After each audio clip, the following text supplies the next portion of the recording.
Jai Radha Madhava Kunja Vihari.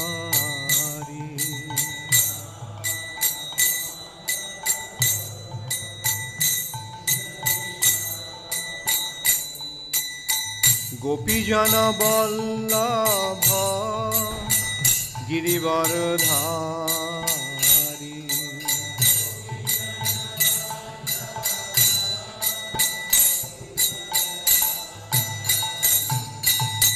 Gopijana Vallabha Girivardhari.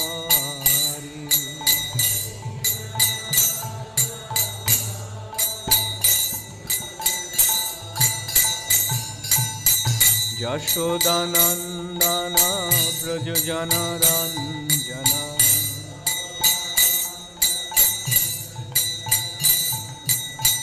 Yashodanandana Brajajana Ranjana.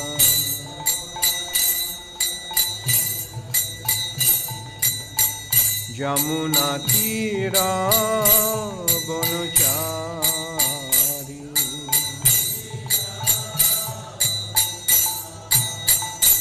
Jamuna Tira Vanachari.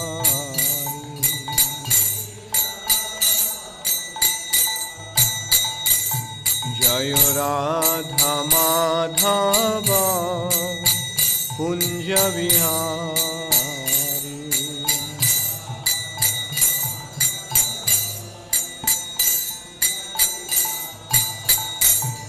Jai Radha Madhava Kunja Vihari.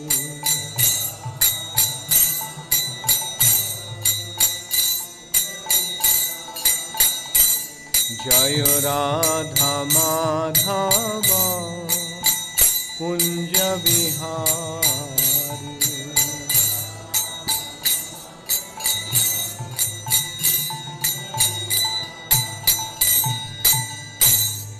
Namo Vishnupadaya Krishna Prishtaya Bhutale Srimate Bhaktivedanta Swami Niti Namine Namaste Saraswati Deve Gauravani Pracharine Nirvishesha Shunyavadi Paschat.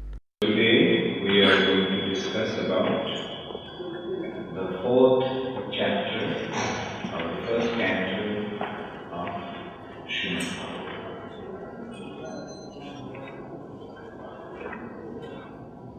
We are discussing chapter 1 now, and just to get a proper understanding of Srimad Bhagavatam. The fourth chapter is describing the appearance of Sri Nāra.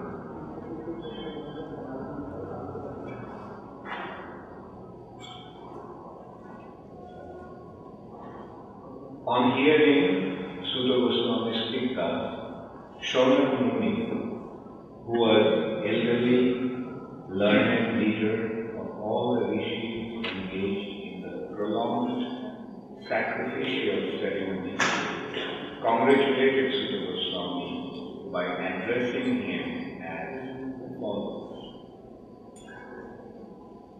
So the discussion is going on. Where is the discussion going on? Bhagavatam was spoken. This aspect of Bhagavatam was spoken by whom? Srila Sutta Goswami. To whom did he speak? To the 60,000 sages assembled in Naimisharanya. And so it was spoken at Naimisharanya. Where is Naimisharanya? Naimisharanya is, you can say, is in the Uttar Pradesh, not too far from here. Madhya Pradesh and then north of Madhya Pradesh, Uttar Pradesh. So Naimisharanya also is considered to be the center of the universe. if universe is seen as a wheel, then the hub of that wheel is Vishnu. So the sages there, 50,000 sages, assembled in Naimisharanya to perform 1,000-year-long sacrifice. So there, one morning, they requested Sutta Goswami to enlighten them about what needs to be done. The condition of the universe, condition of this planet they could foresee was going to be very, very difficult. Dharma will be practically lost. And now how to save that situation? Because when dharma is lost, the whole situation becomes extremely chaotic and extremely miserable. When one follows dharma, his life becomes joyful. If one rejects dharma, his life becomes devoid of joy and full of misery. So they could foresee that and they decided that something needs to be done. Therefore, they were performing a 1,000-year-long sacrifice. Sahasram Samam Asata. 1,000-year-long sacrifice. Then they requested Sutta Goswami to speak, and then Sutta Goswami started to speak. And in the previous chapter, Sutta Goswami described how Krishna is the source of all incarnations. Sutta Goswami described how many incarnations of Krishna in the previous chapter?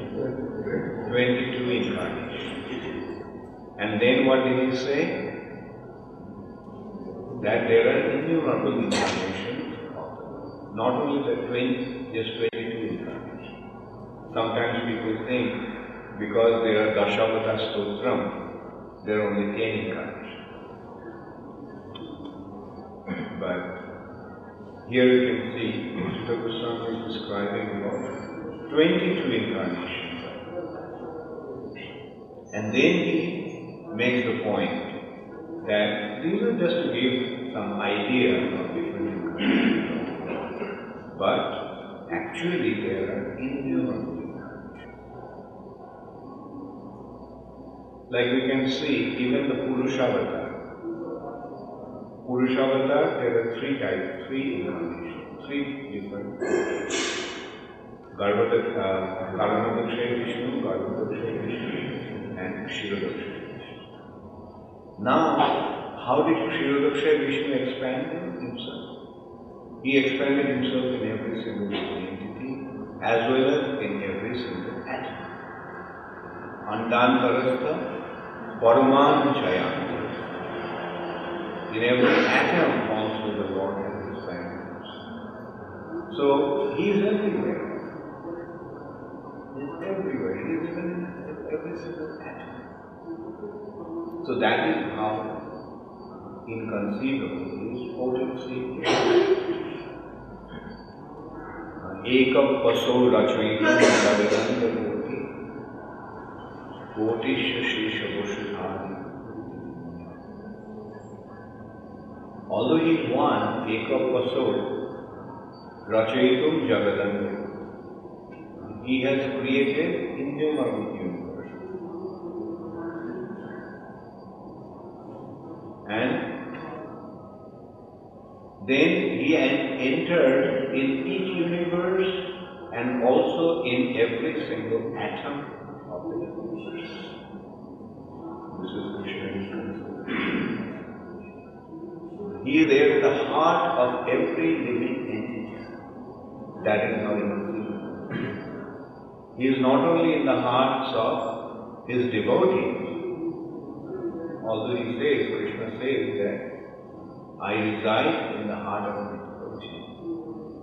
But actually He is in the heart of everyone, not only in the hearts of human beings, not only in the hearts of animals, birds, reptiles, insects, trees, plants. In every living entity's heart He is. That is how inconceivable He is. And won't it be wonderful to take shelter of Him? A person who has such inconceivable potency, and we are always in need of help. We always need help. Every single moment we need help. So won't it be wonderful to take shelter of such a person who is so powerful, whose potency is so inconceivable?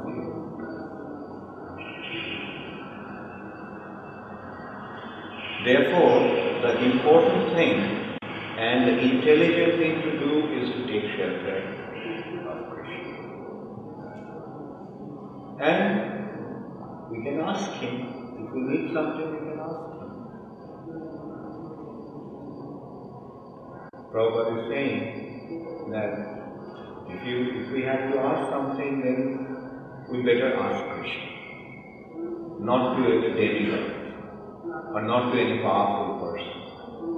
Sometimes we are in need of something, so we go to some powerful person,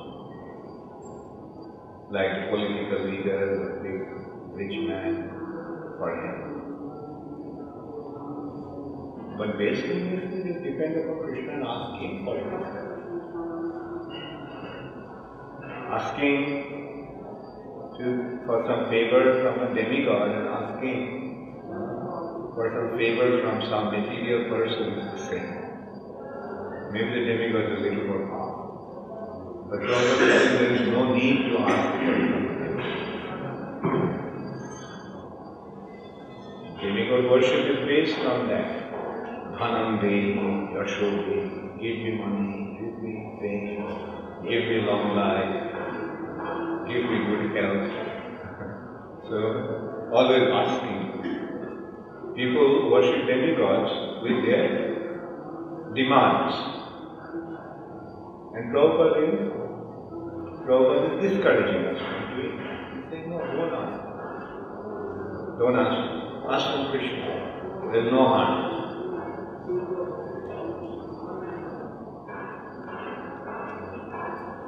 And Prabhupada is explaining, just as a son can ask from his father, and there is no harm, rather the father becomes happy. My son is asking for this. Similarly, there is no harm in asking from Krishna. Rather, Krishna will be also happy. And instead of asking from the demigods or asking from somebody else, he is asking from me.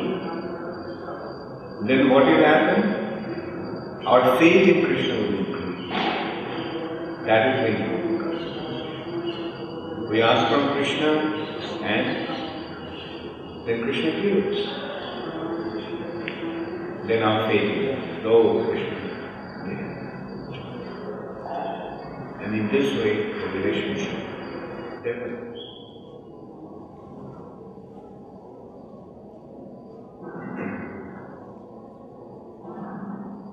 So, Sutta Goswami described different incarnations of Krishna, and then he pointed out that Krishna is the source of all. Ete chamsha kala puksha, Krishna tu Bhagavan.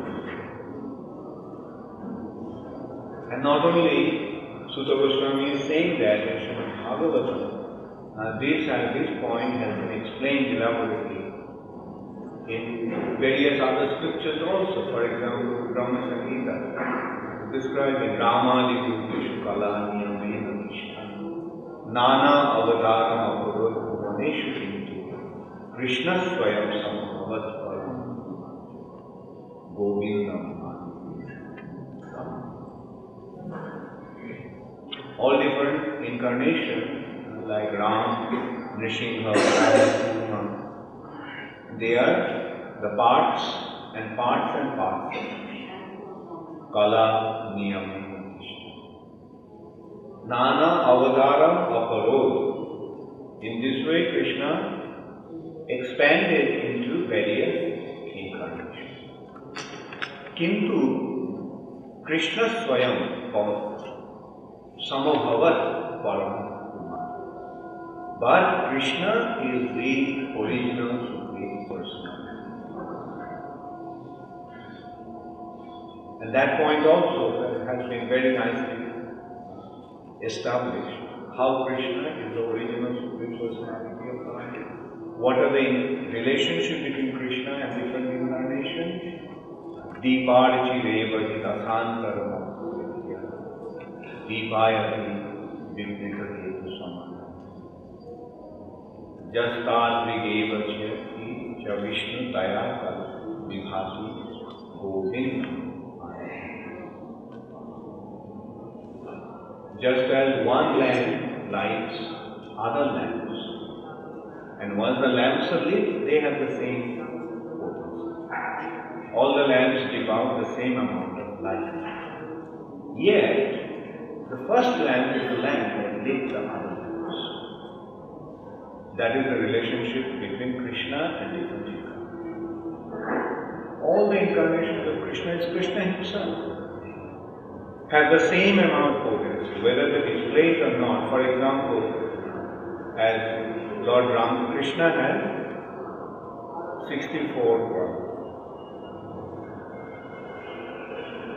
However, Lord Ramchandra had 16. Like different incarnations may not display the full potency, but they are endowed with the same amount. For example, the super soul. Super soul is just standing there, inactive. It is just standing there as a statue. Just like in the altar, on the altar.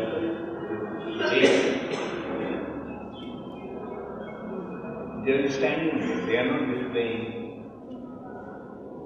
the potency and other qualities of such. The super soul in the heart is standing there and simply watching what we are doing. Upadrashta and Anumanta. Upadrashta means witness. And super soul, in the heart, Krishna is simply witnessing all our activities, what we are doing. And Anumanta, and he is sanctioning, fulfilling and sanctioning our desire. We desire, and he is the one who decides what should be given to us and what should not be given. He is deciding how we should also get the results of our actions. In this way, Krishna is just seated in the heart. There he is not displaying various qualities as such. Most of the qualities are not displayed. Shaunaka Rishi then says, O Sutta Goswami, you are the most fortunate and respected of all those who can speak and recite. Please relate the pious message of Srimad Bhagavatam, which was spoken by the great and powerful sage Sukadeva.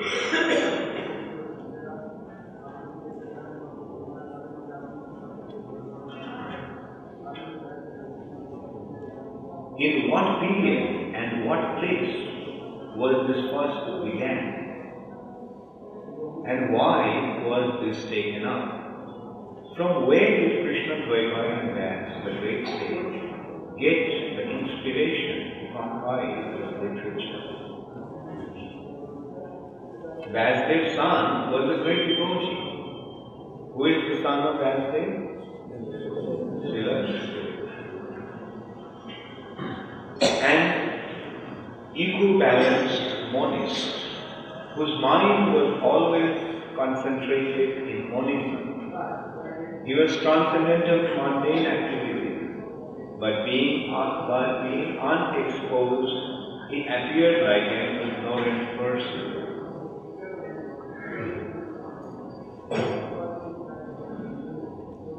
So these are the questions that Shaunaka Rishi is asking.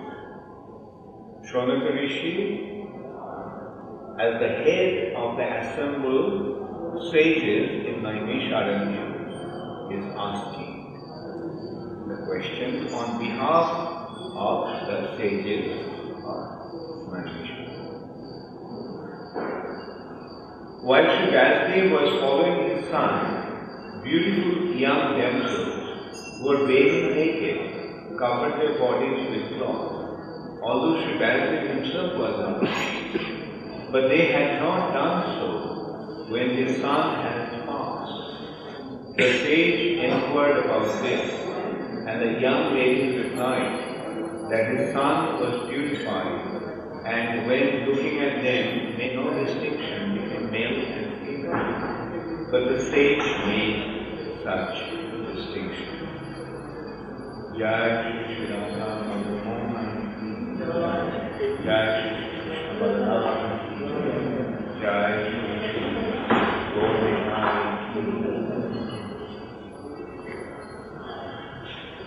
How was he, Srila Sukadeva, the son of Vyas, recognized by the citizens when he entered the city of Hastinapur, now Delhi, after wandering in the province of Kuru and Jangal, appearing like a madman, damped and retarded? So Sukadeva Goswami, although a young boy, he was just wandering around like a madman. He was on a stage which is called Avadhuta, which is also known as Paramahamsa stage. At that stage, one is beyond material nature. One is transcendental to the modes of material nature, or is transcendental to the effects of the material nature. Therefore, at that stage, one is totally unconcerned about this nature, material nature. They cannot relate to the material nature, or they do not relate to the material nature. They are completely absorbed, they are completely situated in the spiritual nature. So that's why it is, they do not, or their activities cannot be understood by the people of this material. Like Sukadeva Goswami, he was not wearing any clothes.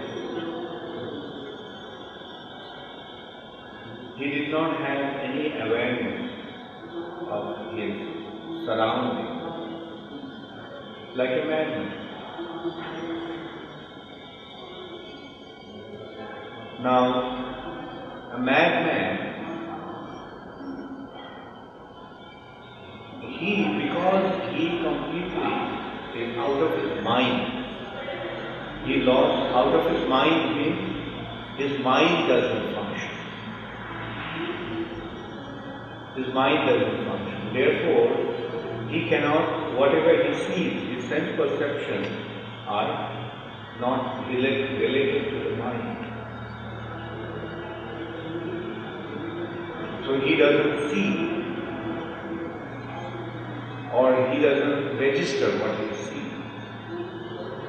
People are there around him, but he doesn't register.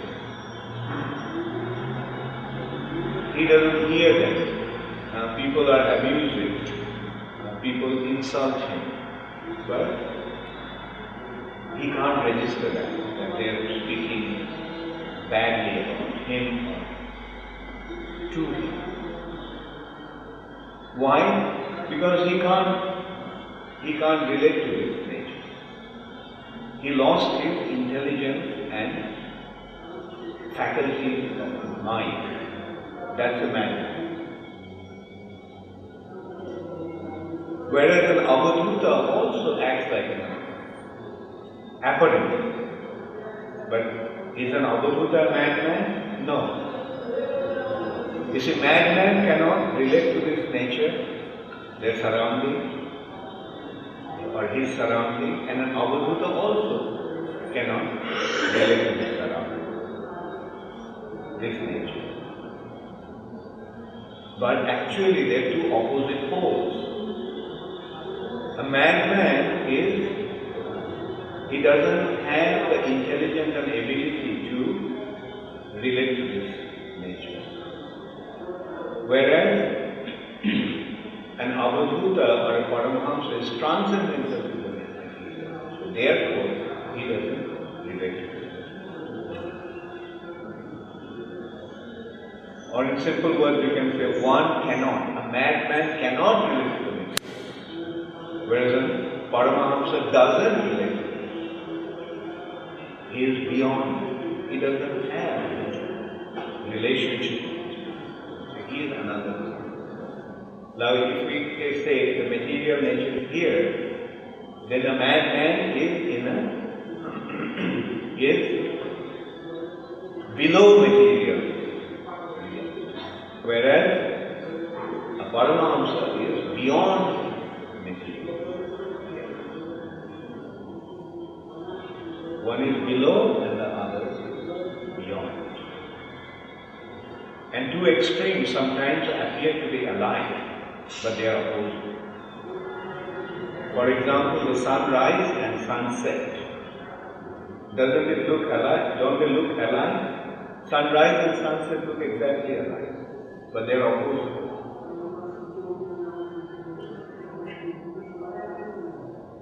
So Sukadeva Goswami's nature was like that, but people are thinking that he is a madman. And just the way people behave to a madman, they were trying to do that to Sukadeva. And not only to Sukadeva Goswami, this is the case we have seen with many other exalted personalities. For example, Rishabdev is another person who did not have any awareness of his surroundings. He did not relate to this nature. But it should not be done artificially. One should not imitate this exalted person. Sukadeva Goswami was in a Paramahamsa state. Therefore he didn't wear any clothes. He was moving around naked. He did not have any awareness of his surroundings. He did not care what people spoke. Now that doesn't mean that walking naked will make one a Paramahamsa.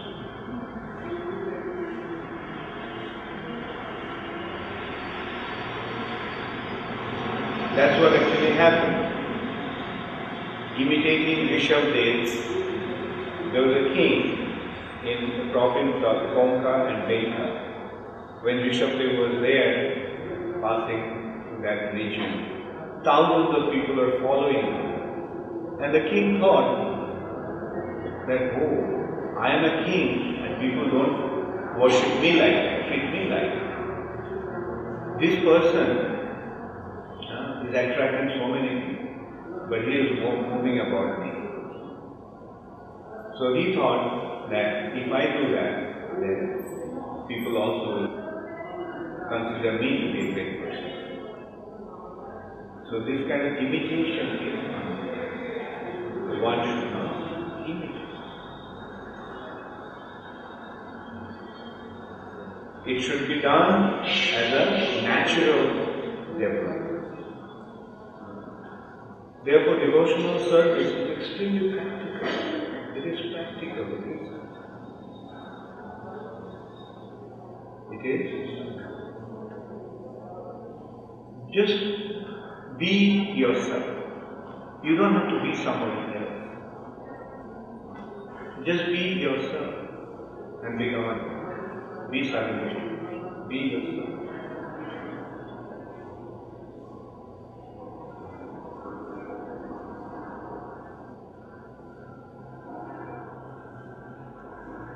It is said that Maharaj Parikshit is a great first-class devotee of the Lord, and that his birth and activities are all wonderful. Please tell us about him. He was a great emperor and possessed all the opulences of his acquired kingdom. He was so exalted that he was increasing the prestige of the Pandu dynasty. Why did he give up everything to sit down on the bank of the Ganges and fast until death? He was such a great emperor that all his enemies would come and bow down and surrender all their wealth for their own benefit. He was full of youth and strength, and he possessed insuperable kingly opulence. Why did he want to give up everything, including life? So who is asking this question? Shaunaka Rishi to So he asked first about Sukadeva Goswami. So they heard, Shaunaka Rishi heard about Bhagavatam spoken by Sukadeva Goswami to Parikshit. So now he is requesting him to tell him the Bhagavatam, recite or explain the Srimad Bhagavatam. So he is asking about Sukadeva Goswami, and now he is asking about Parikshit. And these questions are quite relevant. Why did Parikshit do that? Why did Parikshit do that? Gave up his kingdom and went to the bank of the Ganges. Although he was such a powerful king, why did he do that? And on the bank of the Ganges he sat down to give up his life. Why did he want to give up everything, including his life? Those who are devoted to the cause of the personality of Godhead live only for the welfare, development and happiness of others. They do not live for any selfish interest. So even though the Emperor Parikshit was free from all attachment to worldly possessions, how did he give up his mortal body, which was shelter for others? We know that you are expert in the meaning of all subjects, except for some portions of the Vedas, and thus we can clearly explain the answers to all the questions we have just put to you. Then Sutta Goswami started to explain.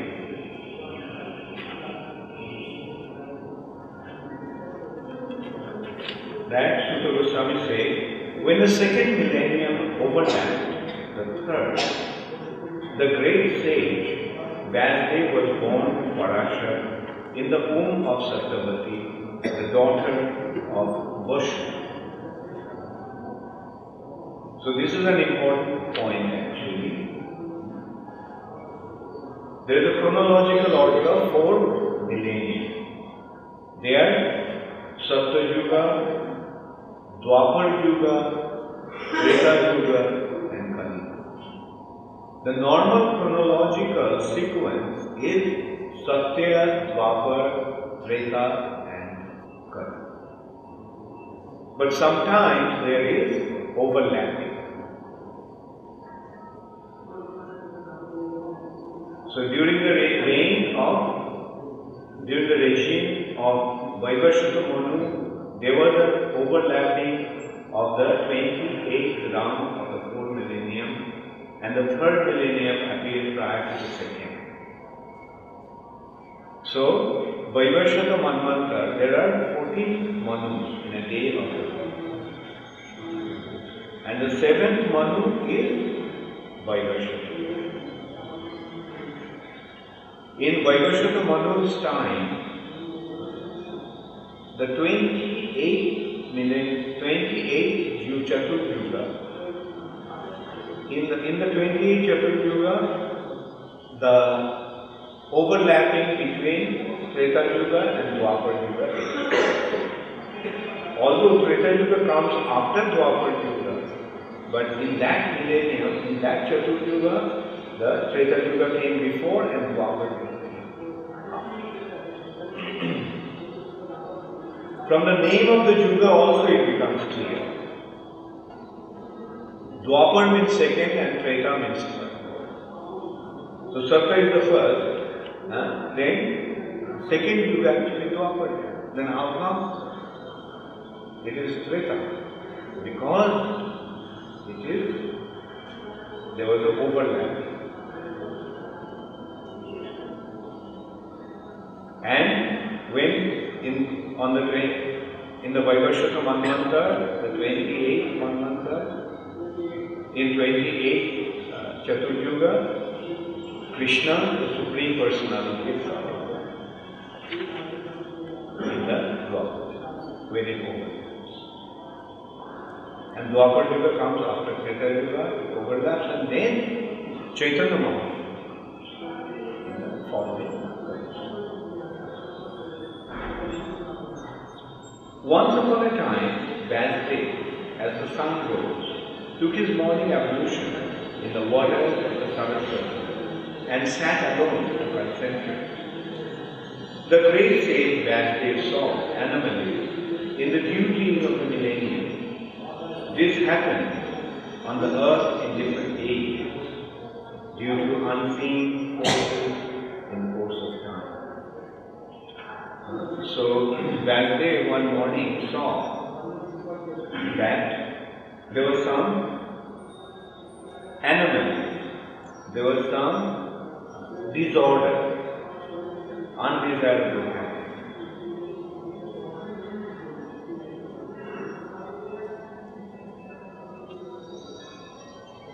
The great sage, who was fully equipped with knowledge, could see through his transcendental vision the deterioration of everything material due to the influence of the age. Which age?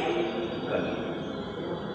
He could also see that the faithless people in general would be reduced in duration of life and would be impatient due to lack of goodness. Thus, he contemplated for the welfare of man in all statuses and orders of life. He saw that the sacrifices mentioned in the Vedas were means by which the people's occupation would be purified, and to simplify the process, he divided the one Veda into 4 in order to expand them among men. The 4 divisions of original sources of knowledge. What is the original sources of knowledge? The Veda.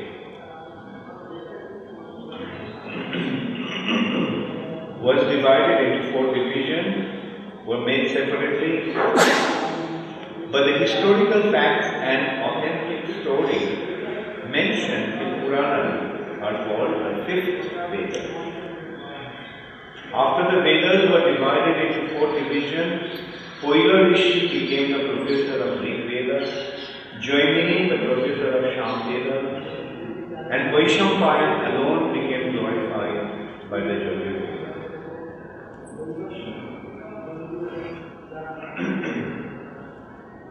The Sumanta Muni Angira, who was very devotedly engaged, was entrusted with Atharva Veda, and my father, Romaharshan, was entrusted with Puranas and historical records. So 4 sages were given the 4 Vedas.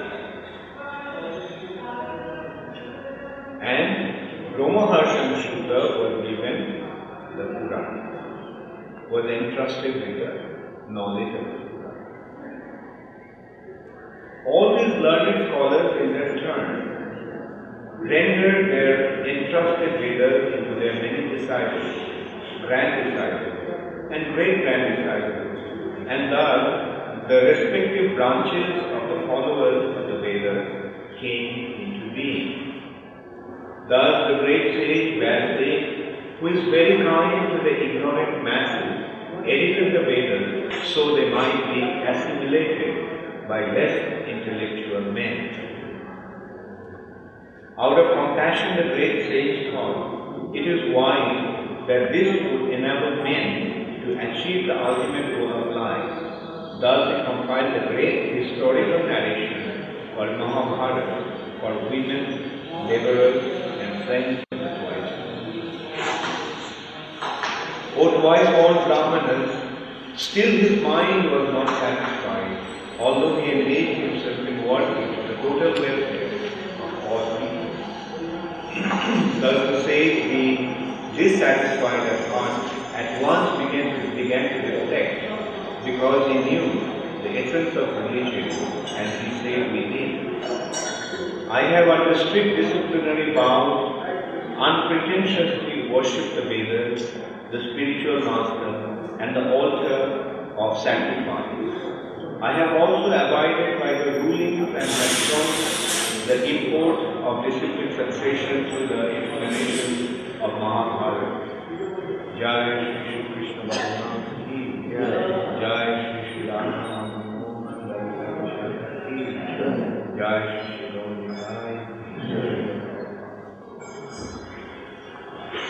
So Vasudev was, even after doing so much, dividing the Vedas and the Puranas separately, and then writing the history in the form of Mahabharata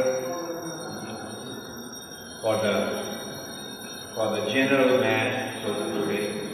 For the scholars, there were the Vedas and Puranas and Upanishads. But for ordinary people, those who are intellectually not so advanced, for them he gave Mahabharata. But still his heart was not satisfied. And he began to reflect. I have under strict disciplinary vow unpretentiously worshipped the Vedas, the spiritual master, and the altar of sacrifice. I have also abided by the rulings and have shown the import of disciplic succession through the explanation of the Mahabharata, by which even women, Sudras and others, friends of the twice born, can see the path of religion. I am feeling incomplete, though I myself am fully equal with everything required by the Vedas. As mentioned before, this may be because I did not specifically point out the devotional service of the Lord, which is dear both to perfect being and to the infallible Lord. King Bhagavata Dharma na prayena nirupita priya paramahamsana tadeva hi achyutam priya. So this was Vasudev's important consideration. King Bhagavata Dharma. Bhagavata Dharma means the dharma that directly indicates the worship of the Supreme Personality. In Vedas, the other processes are indirect, applied to them. But Bhagavad Dharma is direct. Worship or direct approach, direct devotion to the Supreme Personality of God. So which means devotional service. So Bhagavad Dharma means Bhakti Yoga. Bhagavad. So he wondered, Vasudev wondered, Kimva Bhagavata Dharma na prayena nirupi. I have not clearly pointed out importance of Bhagavata. And this, which is Priya Paramahamsana. Priya means very dear. To Paramahamsana, I described about the Paramahamsa, the most exalted devotees of the Lord. Ta eva achyuta priya. Ta eva hi achyuta. And it is also dear to the Supreme Personality of Godhead. This Bhagavad Dharma, which is dear to the devotees of the Lord, not only devotees, but the most exalted devotees of the Lord, and Bhagavad Dharma, which is dear to even the Supreme Personality of Godhead. Is it because I did not narrate it clearly or describe about it? Indeed, properly indicate, direct it. Is that why that my heart is dissatisfied? As mentioned before, Narad reached the cottage of Krishna Dvaipayan Das at the bank of Southwest Saraswati, just as Das was regretting his defects.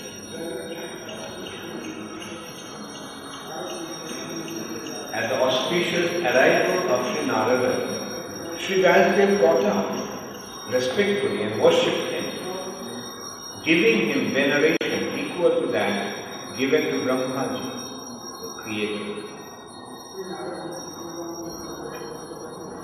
So, thus ends the 4th chapter of the 5th canto of Srimad Bhagavatam, entitled The Appearance of Sri.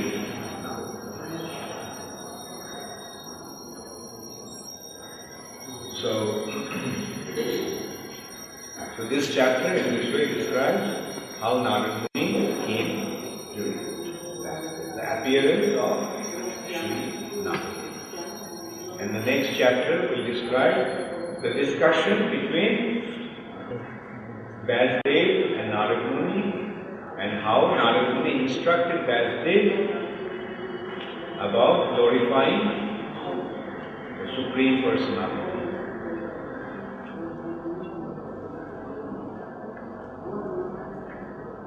So, did everybody understand about the chapter? That 4th chapter? 4th chapter is very simple. First few chapters were quite complex. It's full of important instructions, but this is more or less just narration. Vasudev, the sages of Naimisharanya, headed by Shunaka, asked Sutta Goswami to describe how Sukadeva Goswami, who was the most exalted personality, he was wandering around like a madman, and then Parikshit Maharaj, who was such an exalted personality, such a powerful king, he was the glory of the Pan dynasty, and he was the ruler of the entire earth planet. He was so powerful and he was so noble and generous in his nature. So why did he all of a sudden give up his kingdom and went to the bank of Ganga and decided to give up his life? And what did Sukadeva Goswami? Instructed. So then Sutta Goswami started to describe from the beginning. What is the description of Sutta Goswami? Vasudev appeared in this particular millennium when Treta Yuga and Dwapar Yuga overlapped. So without the Vedic scriptures, dharma will be lost. And how will people derive their spiritual way? So considering that they divided the Vedas into 4 branches, Rig, Sham, Yajur and Atharva. Then he instructed those Vedas to 4 of his disciples. Koila, Jaimini, and Vaishampayan, and who was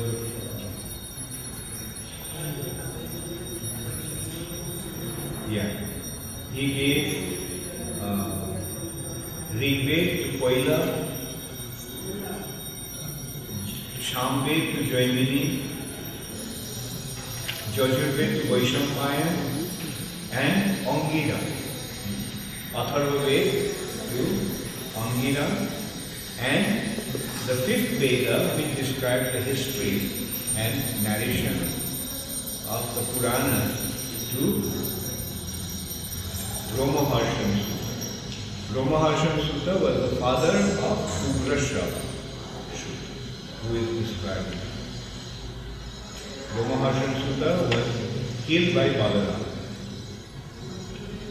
Balaram was upset with Brahmaharshan. Balaram in Brahmaharshan Sutta was reciting, he was instructing Purana, narrating the Purana, the sages. At that time Balaram appeared there. And everyone offered respect to Balaram, but Brahmaharshan Sutta did not get up and show respect. So Balaram just took a glass and touched him, and Brahmaharshan Sutta.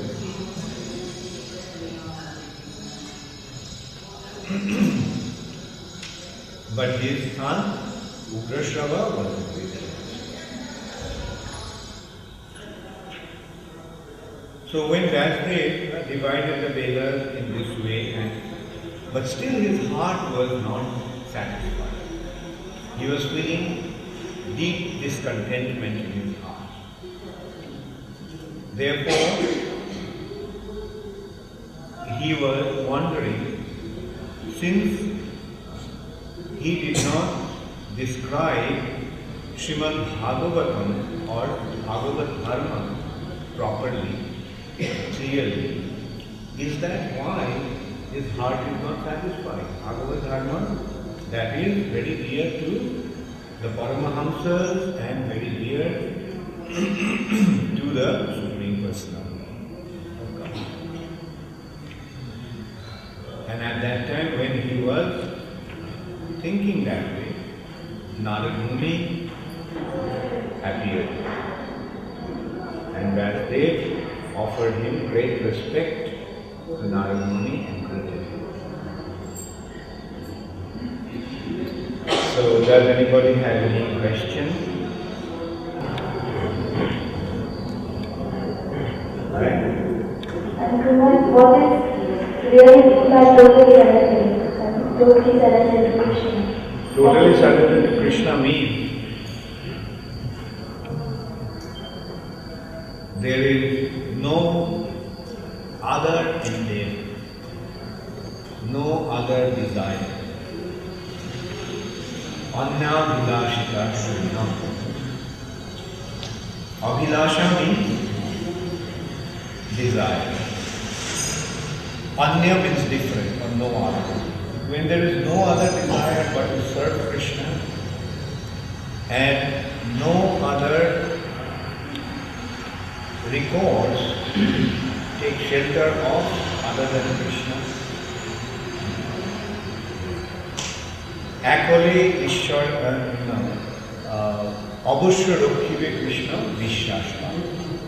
You have that implicit faith that Krishna will give you, Krishna will protect you.